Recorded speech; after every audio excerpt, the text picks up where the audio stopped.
Hello everyone, this is Hjat22 and welcome to part 2 of this video. Part 2 is actually the whole video, it's just the first half is sped up because I've already uploaded this. Actually, I uploaded it and it was terrible quality, so I'm really sorry about that if you tried to watch it.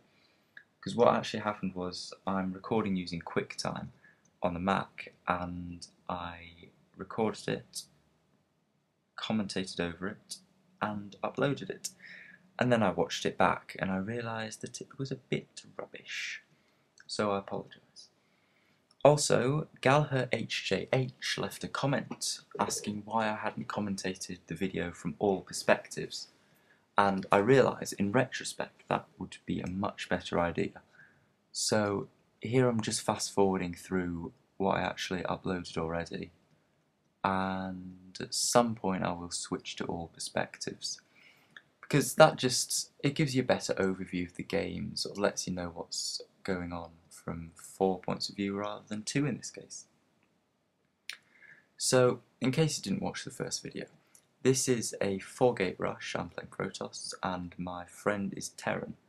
My friend admits later on he is a noob, his words not mine, and in the whole game I think he builds 3 Vikings. I might be wrong, but I think that's all he builds. And to be fair, those Vikings do play a fairly critical role.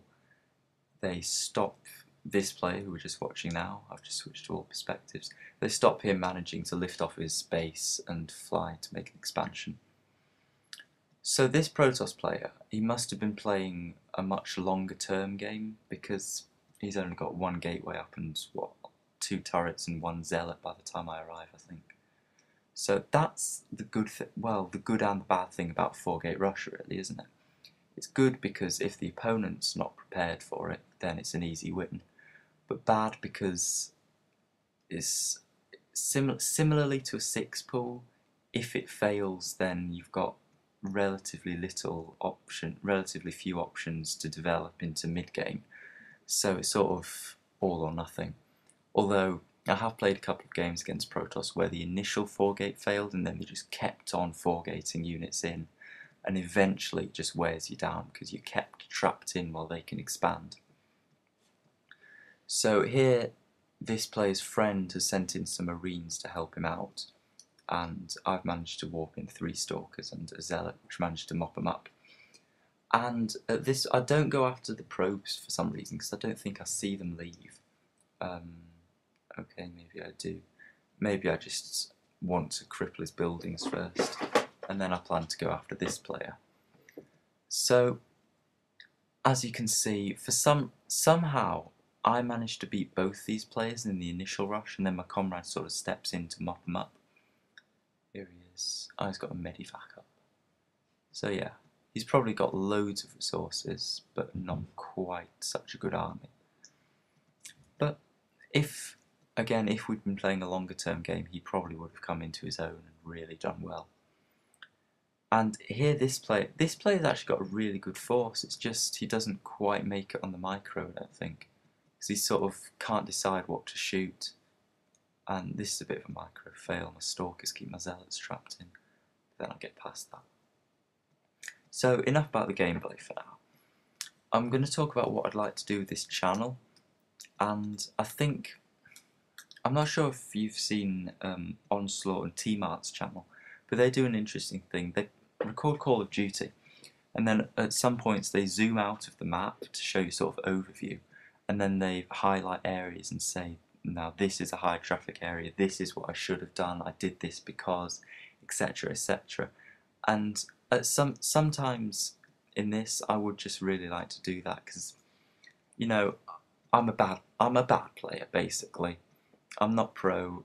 I can get by the occasional game, but I'm not a good player basically. And so I think there's a lot of opportunity for saying I did this wrong, I should have done this, this is why I did it, but it was wrong because, etc, etc. And I think that would be pretty interesting to watch. Correct me if I'm wrong, but it would be more interesting than just watching bog standard gameplay, I think. Because while there's not as many Starcraft commentators relative to something like Call of Duty, say, I think there's enough, really. And considering I'm not nearly as good as most of those, I need to do something differently.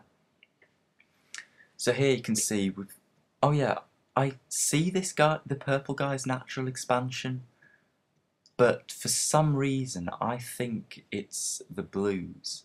I think my comrade has expanded to right beside their base, so I'll just leave that unattended for some reason, I don't know.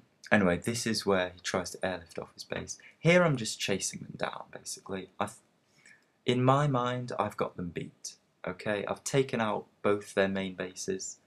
The light blue guy he's about to set up a natural expansion.